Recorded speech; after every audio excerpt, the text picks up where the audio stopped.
সর্বশেষ শনিবার সন্ধ্যায় এক বিজ্ঞপ্তিতে স্বর্ণের দাম কমিয়েছে বাংলাদেশ জুয়েলার্স অ্যাসোসিয়েশন। এবার স্বর্ণের 22 ক্যারেটের এক ভরিতে 2624 টাকা কমিয়েছে সংগঠনটি।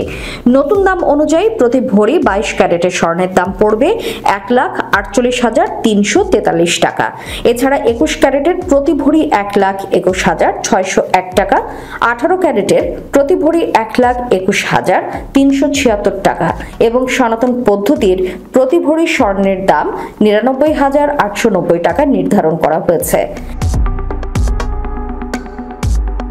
বিজ্ঞপ্তিতে বাজস আরও জানায়, স্বর্ণের বিক্রয় মূল্যের সঙ্গে আবশ্যিকভাবে সরকার নির্ধারিত 5% ভ্যাট ও বাজস নির্ধারিত ন্যূনতম মজুরি 6% যুক্ত করতে হবে। তবে গহনার ডিজাইন ও মানভেদে মজুরির তারতম্য হতে পারে। এর আগে সর্বশেষ গত 27 ফেব্রুয়ারি দেশের বাজারে স্বর্ণের দাম সমন্বয় করেছিল বাজস। সেই সময় ভরিতে 2,403 টাকা কমিয়ে 22 ক্যারেটের এক ভরি স্বর্ণের দাম 1,50,967 টাকা নির্ধারণ করেছিল সংগঠনটি।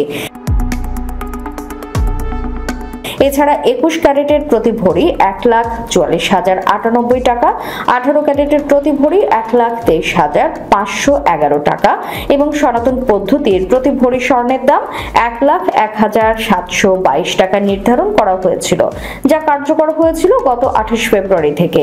এই নিয়ে চলতি বছর 11 বার দেশের বাজারে সমন্বয় করা হলো স্বর্ণের দাম, যেখানে দাম বাড়ানো হয়েছে 8 বার আর কমেছে মাত্র 3 বার। আর 2024 সালে দেশের বাজারে মোট 62 বার স্বর্ণের দাম সমন্বয় করা হয়েছিল, যেখানে 35 বার দাম বাড়ানো হয়েছিল আর কমানো হয়েছিল 27 বার। স্বর্ণ আর কিনা লাগবে না ভাই, বুঝছেন।